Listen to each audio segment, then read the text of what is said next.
하나님 말씀 히브리서 11장 28절에서 29절입니다.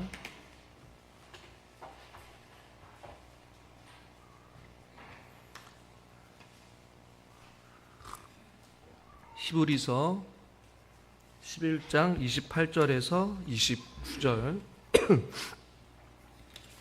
우리 두 절이니까요 같이 합독해서 같이 읽겠습니다.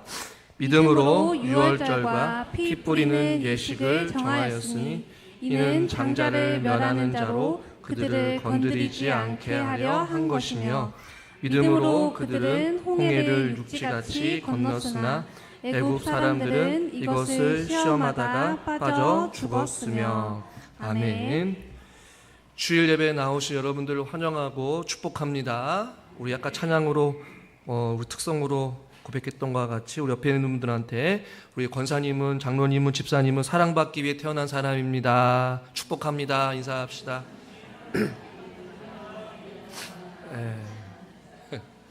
그래요. 날이 좀 선선해지니까 여러분들 얼굴도 조금 이제 웃음이 조금 있는 것 같아요. 어제만큼만 시원하면 얼마나 살기 좋겠어요. 더웠다가 이제 조금 바람이 솔솔 부는데 우리의 인생에도 시원한 바람이 불기를 주님의 이름으로 축원합니다. 모세의 삶을 이야기하면 참 많은 것들을 이야기할 수 있고, 구약의 모세 오경을 기록하면서 그가 경험하고 또 하나님을 통해 일하였던 많은 사역들이 있습니다. 그리고 오늘 믿음장에서 특별히 모세와 관련된 사건들이 조금 길게 언급되어지고 있고, 오늘 또 믿음으로 이야기하면서 모세와 함께한 이스라엘 백성들이 순종했던 삶의 모습들을 우리는 발견하게 돼요. 앞선 모세의 삶에 대해서는 모세의 부모, 또 모세의 삶이 또 왕의 특권과 어떠한 권력, 부, 그것을 다 내려놓고 하나님과 함께, 하나님 백성들과 함께 고난받는 것을 더 중요시하게 여기고 또 하나님의 상주심을 바라보며 고난의 길을 선택했던 그 모세의 모습을 보게 되었습니다. 더 나아가서 모세와 함께 이스라엘 백성들이 출애굽하는 사건들이 오늘 본문, 우리가 읽은 본문 28절과 29절에서 나오고 있고, 그 가운데 특별히 이스라엘 백성들과 함께 모세가 믿음으로 행했던 삶의 모습을 우리는 발견하게 됩니다. 오늘 우리가 읽은 본문을 통해 저는 보혈의 능력 그리고 길을 만드시는 분에 대해서 함께 말씀을 나누려고 합니다. 28절에 보니까 믿음에 대해서 또 이야기를 할 때에 유월절과 피 뿌리는 예식을 정하였다. 유월절과 피 뿌리는 예식은 하나님께서 정하셨고 이것을 통해 순종한 것을 믿음으로 지금 보고 있습니다.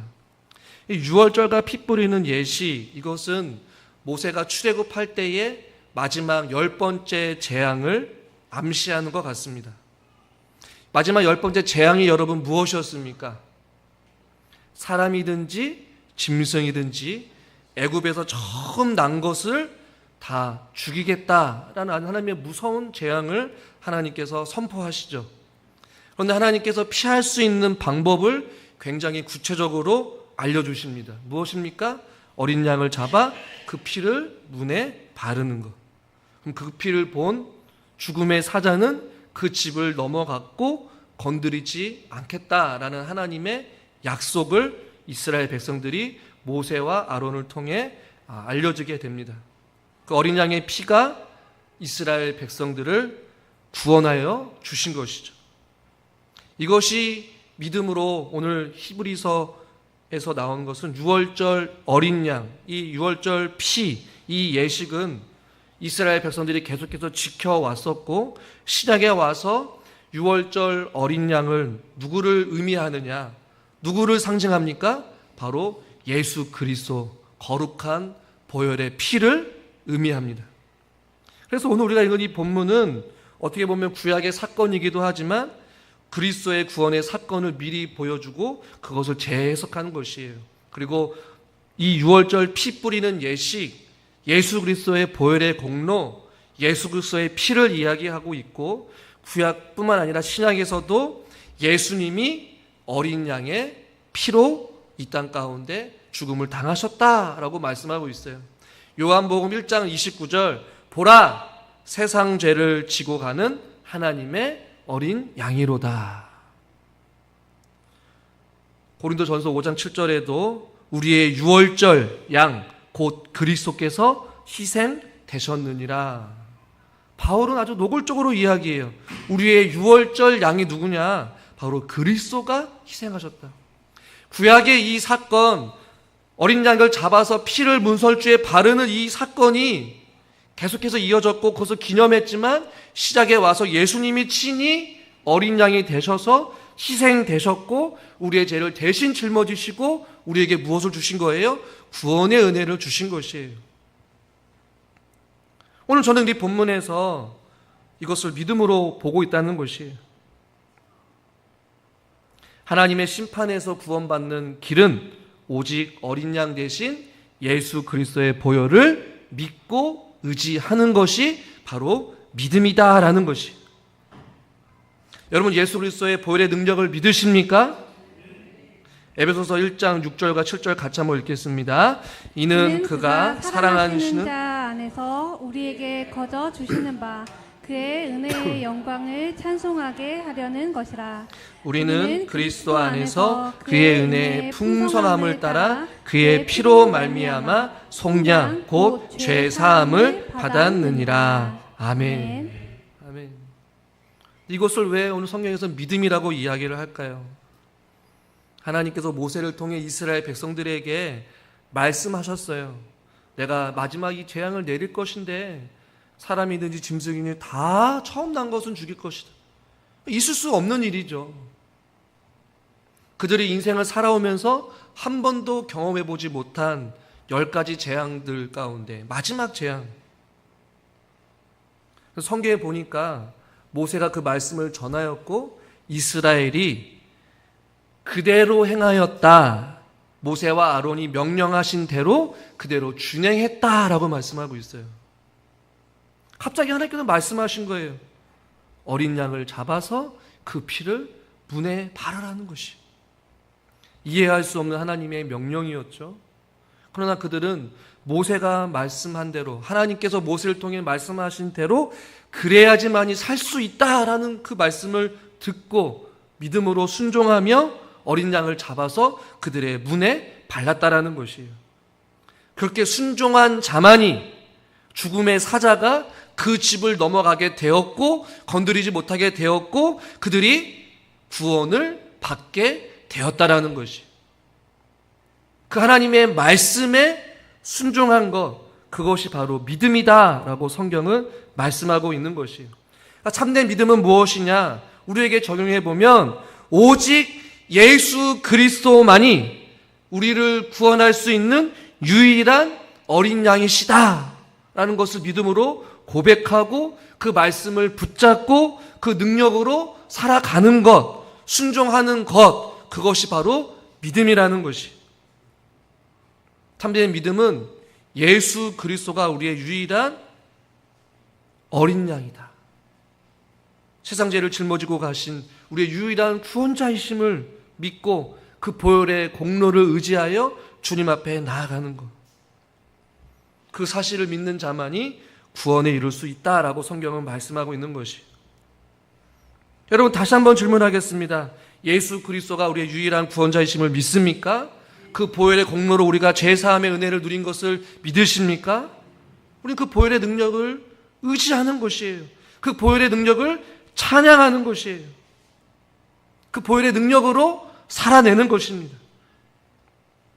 요한계시록 15장 3절에 이렇게 말씀합니다. 같이 한번 읽죠. 하나님의 종 모세의 노래, 어린 양의 노래를 불러 이르되 주 하나님 곧 전능하신 이시여 하시는 일이 크고 놀라우시도다. 만국의 왕이시여 주의 길이 의롭고 참되시도다. 아멘. 모세의 노래인 거예요. 어린 양의 노래, 예수 그리스도의 보혈의 공로를 지금 찬양하고 있는 것이죠. 그 어린 양의 희생으로 말미암아 이스라엘 백성들을 구원하여 주시고 넘어가게 하시고 자유를 주시고 그에게 생명을 주신 그 하나님을 찬양하는 것이에요. 크고 놀라우신 하나님 아버지. 그 어린 양의 피의 희생으로 말미암아 그들이 구원을 누리게 되었고 생명의 건짐을 누리게 되었고 노예에서 자유함을 누리게 되었고, 할렐루야. 그들의 인생이 바뀌게 되는 경험을 하게 된 거예요. 무엇으로요? 어린 양으로. 어린 양의 희생, 예수 그리스도의 죽으심, 십자가의 보혈로 그들의 인생이 바뀌게 되었고 자유함을 누리고 생명을 얻게 되었고 그들이 하나님을 찬양할 수 있게 되었다는 것이, 저와 여러분들은 그 하나님의 보혈의 능력을 찬양해야 될 사람인 줄 믿습니다. 전능하신 어린 양이신 예수 그리스도, 그 보혈의 능력, 우리를 향하신 그 희생과 사랑을 우리는 영원토록 찬양해야 되는 것이, 존귀와 영광을 하나님께 돌려드리는 우리의 삶이 될 수 있기를 주님의 이름으로 축원합니다. 자, 하나님은 참 신기하게도 우리에게 비상식적인 삶을 통해 우리에게 순종을 요구하셔요. 이 유월절과 피 뿌리는 예시, 꼭 굳이 이렇게 해야만 했을까? 이해가 안 되잖아요. 멀쩡하게 어린 양을 잡아서 그 피를 문에 바르라는 이유가 무엇일까? 성경에 보면 우리가 살아오면서 경험하지 못하고 이해가 안 되는 말씀들, 또 명령들을 하나님께서 자주 하셨어요. 우리는 성경을 통해 믿음의 사람들을 보게 되었습니다. 멀쩡하게 살고 있는 아브라함을 향하여서 너희는 본토 친척 아비를 떠나 내가 지시한 땅으로 가라라는 것이에요. 그리고 내가 백세를 바라보는 나이에 내가 너에게 모래와 같이 별과 같이 빛나는 많은 자손들을 너에게 줄 것이다 라고 약속을 하셔요. 이해가 되십니까? 이해가 안 됩니다.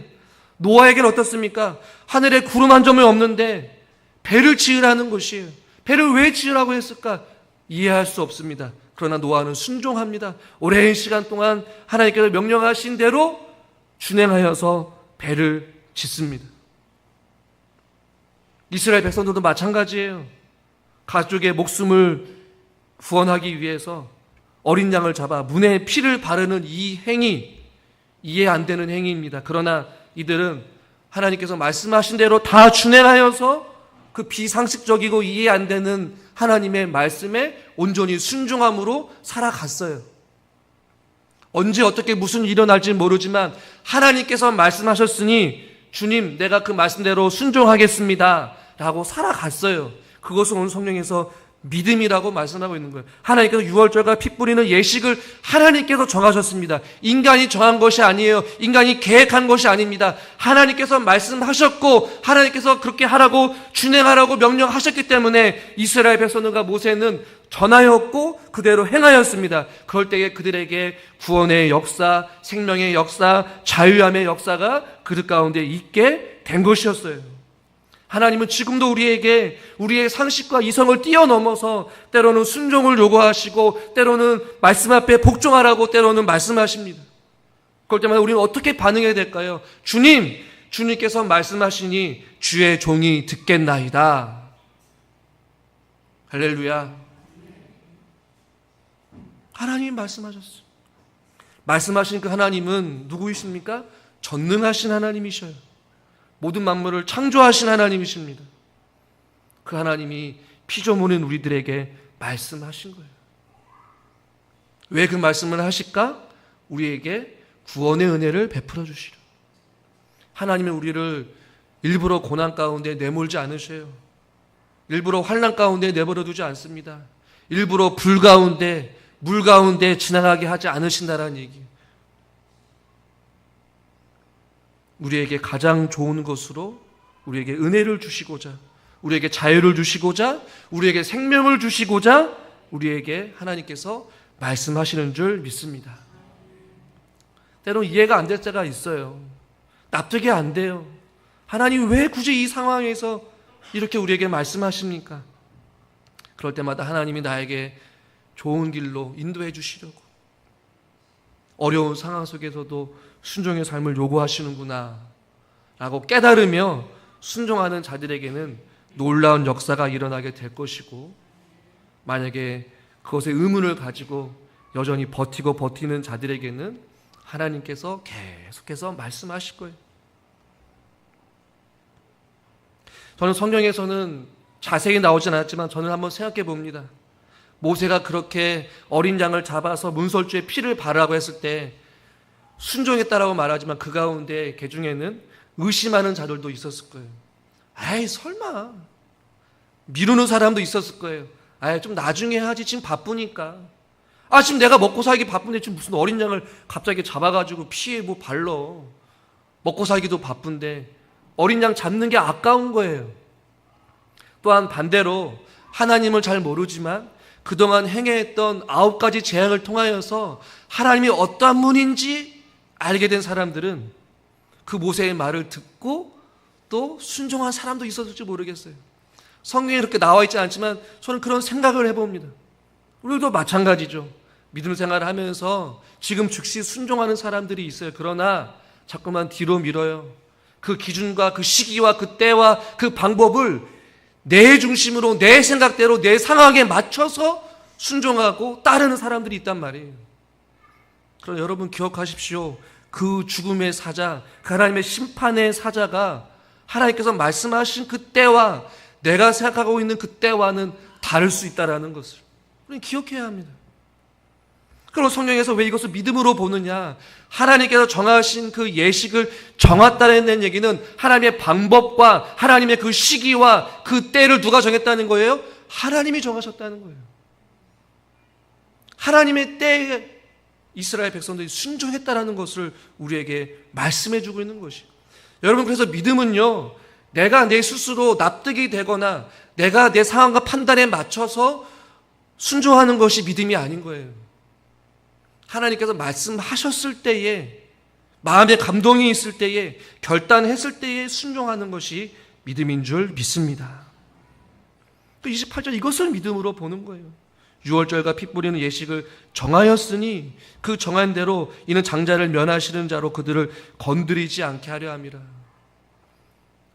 이 예식을 정하고 그 시기를 정하고 그 방법을 하나님께서 정하신 이유는 피조물인 인간과 상관없이 하나님께서 그들에게 순종을 요구하셨고 하나님께서 그들을 건드리지 않게 하기 위하여서, 구원하시기 위하여서, 머리털 하나도 상하지 않게 하기 위하여서, 그들에게 자유를 주시기 위하여서 죄의 노예로 끌려있는 그 이스라엘 백성들의 비참한 삶 가운데서, 어둠 가운데서, 죄악 가운데서 건져내어 주시기 위한 하나님의 방법이라는 것이에요. 근데 그 방법을 가지고 인간이 이렇다 저렇다 따질 필요가 없다는 것이에요. 계산할 필요가 없다는 것이에요. 손해본다라고 생각할 필요가 없다는 것이에요. 우리를 더 잘 아시는 하나님께서 우리에게 가장 좋은 길로 인도하시기 위해 하나님께서 선택하신 최고요 최상의 방법이요 선택인 줄 믿습니다. 그러므로 교만하게 그 시기와 그 때를 우리가 스스로 정하지 마십시오.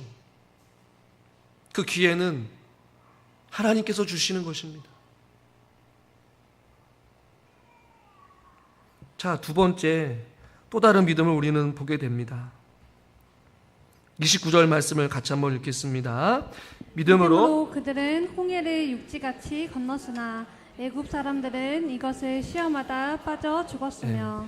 이 사건 우리가 잘 알죠. 출애굽하여서 이스라엘 백성이 도망칩니다. 그리고 이제 그들은 홍해 앞에 있습니다.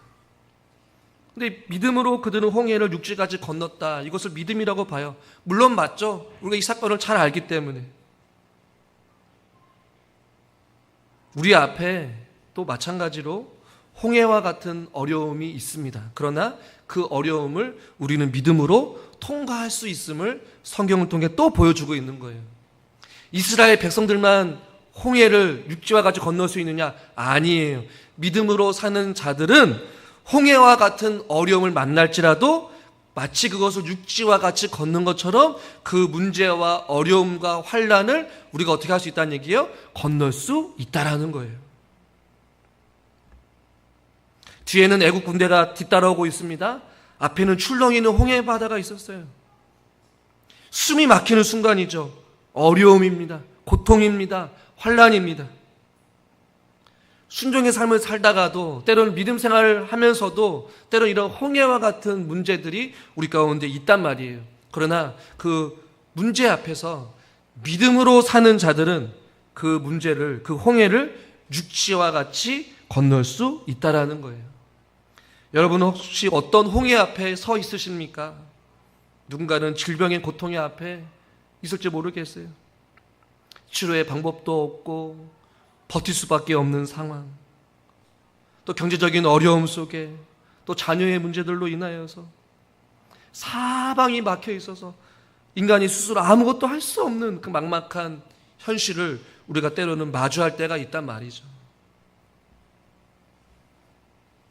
믿음으로 순종하여서 출애굽하였으면 이들에게 탄탄대로가의 형통의 삶이 있어야 되는데 이들이 하나님께서 또 홍해라는 그 어려움을 이들에게 주신 이유가 무엇일까요? 왜 우리에게도 믿음 생활을 하면서 우리에게 끊임없이 찾아오는 어려움과 문제가 우리 가운데 있을까요? 그럴 때마다 우리가 어떻게 살아가는 것이에요? 믿음으로. 한번 따라하겠습니다. 믿음으로. 네. 믿음으로 살아가라고 하나님께서 때로는 홍해를 우리에게 주시는 것 같아요. 이스라엘 백성들이 어떻게 반응하느냐. 뒤에는 애국 군대가 막 공포스럽게 따라와요. 살기가 돋는 애국 군사들이 따라온단 말이에요. 출애굽했던 이스라엘 백성들이 무기가 있었습니까? 아니에요. 남자들만 있었습니까? 아닙니다. 나이 든 사람도 있었고 어린 아이들도 있었고 뱃속에 아기를 가진 사람들도 있었고 자기가 가지고 살아가야 될 짐도 있었고 싸울 준비가 전혀 안 되어 있는 그런 자들이었단 말이에요. 뒤에 애국 군대가 손살까지 끊임없이 막 달려오고 있고 앞에는 도저히 건널 수 없는 그 홍해가 그들을 가로막고 있어요. 그런 여러분 어떻게 반응하시겠습니까? 여러분이 하나님 말씀 앞에 순종하며 살아가다가 예상치 못한 어려움과 문제를 만났어요. 그럼 여러분 어떻게 반응하십니까? 저는 이스라엘 백성과 동일한 것 같아요. 성경에 보면요, 이스라엘 백성들이 애국 군사들로 인해 심히 두려워하였다라고 말씀하고 있어요. 두려움이 당연히 있죠. 무서움이 있죠. 아, 우리 이제 죽는구나. 여호와께 부르짖었다라고 성경은 말씀하고 있어요. 근데 그 부르짖음이 하나님을 향한 진정한 간절한 부르짖음은 좀 아니었던 것 같아요. 왜냐하면 모세에게 했던 말을 보면 알 수가 있어요. 이스라엘 백성들이 뭐라고 이야기를 하느냐, 이 광야에서 지금 너 때문에 죽게 생겼다 이렇게 표현하는 거예요. 우리를 그냥 내버려 두라. 우리가 애굽 사람을 그냥 차라리 섬길 거다, 항복할 거다, 뭐 이렇게 이야기를 한단 말이에요. 차라리 애굽 사람을 섬기는 것이, 노예로 있는 것이 이 광야에서 죽는 것보다 훨씬 낫겠다, 이런 말을 해요. 하나님께는 부르짖었다는 얘기는 결국엔 하나님을 원망했다라는 거겠죠. 또 부르짖음도 있었을 거예요. 그러니까 즉 홍해라는 어려움을 만났을 때 우리도 동일하죠. 두려움이 있습니다. 염려도 있습니다. 때로는 하나님을 원망하기도 합니다. 또 하나님 앞에 의무를 가지고 하나님 어찌하여 나에게 이런 일이 있습니까? 라고 또 탄식할 수도 있어요. 환경을 탓하고 옆에 있는 사람을 원망하고 어찌할 바를 모르는 그런 상황 가운데 있단 말이에요. 누구나 우리가 믿음 생활하면서 경험하는 것 아니겠어요? 이들이 뭐 홍해라는 장애물을 만날 거로 예상했겠습니까? 아니에요. 저는 이 반응이 인간으로 가질 수 있는 당연한 반응이라고 봅니다. 그러나 그럴 때에 하나님께서 모세를 통해 뭐라고 하시느냐, 어떻게 해결하느냐, 처음부터 육지를 건넌 게 아니었어요. 바다를, 홍해를 건넌 것이 아니었어요. 하나님께서 이렇게 하십니다. 출애굽기 14장 13절과 14절 같이 한번 읽죠. 모세가 백성에게 이르되 너희는 두려워하지 말고 가만히 서서 여호와께서 오늘 너희를 위하여 행하시는 구원을 보라. 너희가 오늘 본 애굽 사람을 영원히 다시 보지 아니하리라. 여호와께서 너희를 위하여 싸우시리니 너희는 가만히 있을지니라. 아멘. 저는 이 본문에 우리가 읽은 이 내용을 설명하지 않아도 여러분 잘 아실 거예요. 이들이 홍해라는 문제 앞에서 두렵고 또 불평이 있고 또 원망하고 차라리 애굽에서 애굽 사람을 섬기면서 사는 것이 낫다라는 그러한 절망과 어려운 상황 가운데 있는 이들에게 하나님께서 모세를 통해 하신 것은 무엇입니까? 무엇이었을까요? 우리는 항상 육지를 건넌 것을 우리는 생각해요. 그러나 더 중요한 것, 이들이 홍해 바다를 발을 내딛고 걸을 수 있었던 결정적인 이유, 홍해 같은 문제를 만났을 때 이들이 어떻게 이겨냈느냐, 한번 따라하겠습니다. 하나님의 말씀을 들었습니다. 이 내용을 제가 설명하지 않아도 알아요. 무엇이냐? 어려움을 만났을 때 믿는 사람들, 믿음이 있는 사람들은 무엇을 듣느냐? 사람들의 말에 기울이지 않는 거예요. 상황을 보지 않는 거예요. 무엇을 듣습니까? 무엇을 봅니까? 하나님의 말씀을 들어야 되는 것이.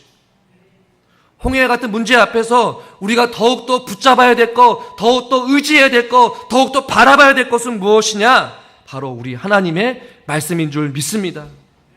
두려워하지 말고 오늘 하나님이 행하시는 구원을 보라라고 말씀한 거예요. 하나님을 바라보라는 거예요. 하나님의 말씀을 들으라는 얘기예요. 하나님의 약속을 신뢰하라는 것이에요. 하나님을 믿는다라고 해서 고난이 없는 것이 아닙니다. 홍해와 같은 시련과 어려움을 얼마든지 만날 수가 있어요. 그러나 그때마다 우리가 해야 될 것은 주님의 말씀을 듣는 것이요, 주님의 말씀을 붙잡는 것이요, 주님의 말씀을 의지하며 살아갈 때에 믿음으로 우리는 그것을 이겨낼 수 있다는 것이. 이스라엘 백성들은 아무것도 할 수가 없었어요. 그러나 모세를 통해서 하신 하나님의 말씀을 들었단 말이에요. 그 말씀의 능력을 믿었기 때문에, 그 말씀을 신뢰했기 때문에 그 출렁이는 홍해를 발을 내디딜 수 있었단 말이에요. 이겨냈다는 것이죠. 시편 119편 50절 같이 한번 읽겠습니다.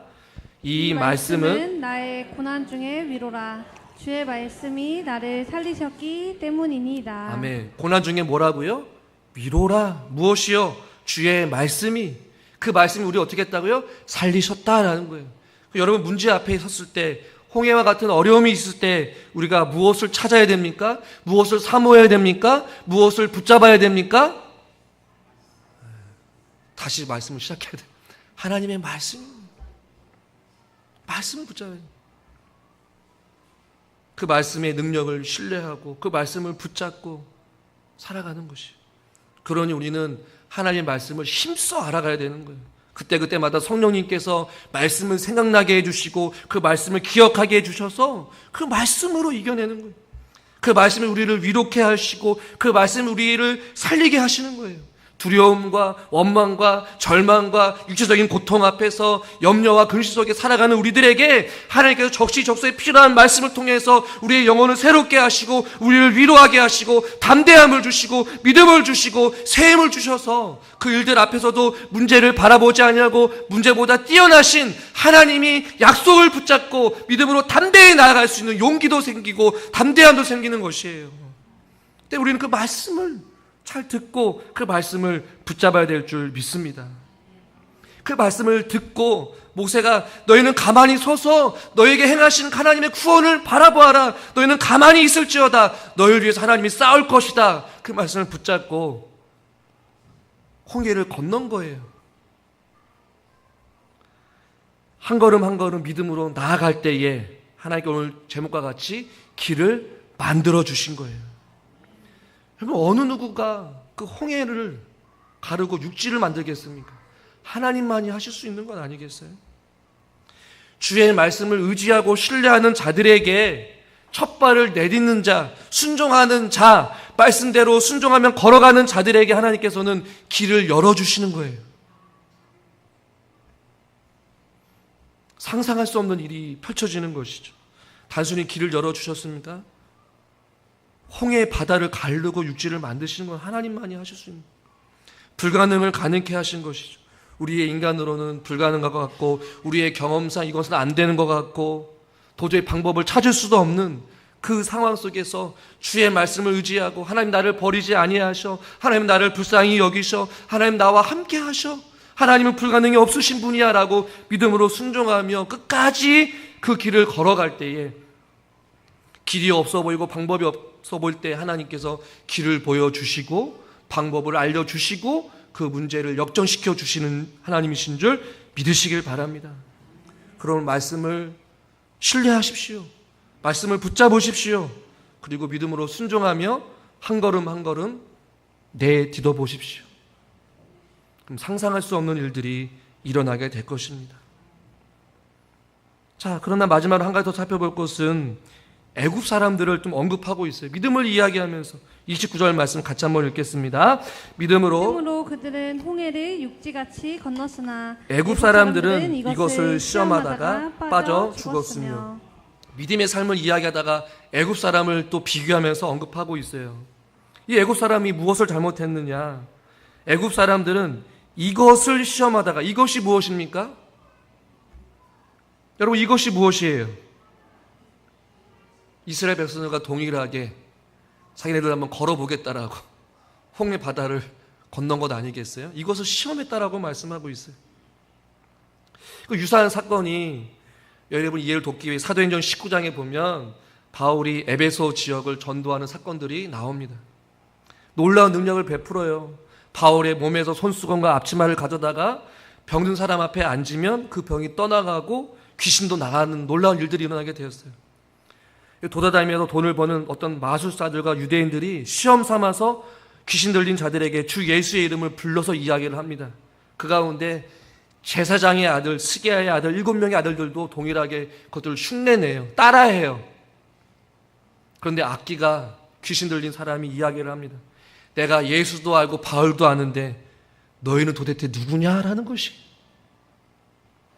그래서 악기 들린 그 사람이 그들에게 뛰어올라서 그들을 눌러 이겨버립니다. 그리고 스게의 아들들이 상하여서 벗은 몸으로 집으로 도망쳐버려요. 시험한 것이죠. 좀 무엇이냐? 하나님에 대한 말씀에 대한 지식과 확신을 가지지 않고 하나님을 시험해서는 안 된다라는 것이. 그러나 우리는 무엇을 더 바랍니까? 하나님의 말씀과 상관없이 하나님의 기적만을 바라보는 게 잘못인 것이. 마태복음에서도 주 너의 하나님을 시험하지 말라. 이것이 여기에 해당되는 것이. 하나님의 말씀을 알지도 못하고 하나님의 어떤 존재인지도 모른 채 그 능력만, 그 기적만 바라보며 살아가는 자들이 이와 같다라는 것이. 그것을 믿음으로 보지 않는다는 것이. 흉내를 내거나 막연하게 살아가는 것이 아니라 말씀에 대한 절대적인 확신과 믿음을 가지고 살아갈 때에 길이 열리게 되는 줄 믿습니다. 순서가 바뀌면 안 되는 것이. 먼저 기적을 바라는 경건의 모양만 흉내내지 말라라는 것이. 하나님의 말씀에 대한 확신도 없는데 옆에 사람이 아멘 아멘 하니까 나도 아멘 아멘 하고 흉내내면서 그런 기적을 바라는 그러한 믿음의 모방을 하지 말라는 것이에요. 하나님은 그 중심을 살피셔요. 어린아이 같은 순전한 마음으로 하나님의 말씀을 믿고 의지하고 확신하는 자들에게 하나님께서 일하시지, 기적만 바라면서 얄팍한 마음을 가진 인간의 교만한 마음, 그 기적만을 바라는 그 마음을 하나님께서 아신단 말이에요. 주님의 능력을 의심하건 말씀을 의지하면서도 하나님의 기적을 바라는 것만큼 어리석은 것은 없는 것이. 그것이 애국 사람들이 그와 같다는 것이. 10가지 재앙을 통하여서 하나님이 어떤 분이신지 알았다면 이들은 겸손해야 됩니다. 그러나 애국 사람들은 그렇게 하지 못했다라는 것이. 이것들을 시험했다라는 것이. 어디 한번 이것도 되나 한번 보자, 아닌 것이. 여러분 기억하십시오. 믿음 생활하면서 하나님의 말씀을 잘 안다, 나는 믿음이 참 좋다, 나는 하나님을 많이 안다, 나는 하나님의 말씀을 능력을 믿는다 라고 말로만 하는 것이 아니라 삶 속에서 그 믿음대로 살아내야 되는 것이. 그래야 그 보혈의 능력이 길을 만드는 역사가 일어나게 되는 줄 믿습니다. 저도 마찬가지인 거예요. 앉아있는 여러분도 마찬가지예요. 그러나 우리는 기도해야 합니다. 하나님, 어린아이와 같은 순수한 마음, 순결한 마음을 주여 주시옵소서. 그러기 위해서 죄악에 찌들려 있는 우리의 마음, 인간의 교만한 마음, 주의 거룩한 보혈로 정결케 씻겨 주시고 우리에게 새 마음, 새 영을 부어 주시옵소서. 그리고 하나님의 말씀이 말씀대로 살아 역사하셔서 그 말씀대로 온전히 순종하며 신뢰하며 그 말씀을 붙잡고 살아가게 하여 주시옵소서. 그럴 때에 보혈의 능력, 길을 만드시고 육지를 만드시는 하나님의 은혜가 우리 가운데 펼쳐지게 될 줄 믿습니다.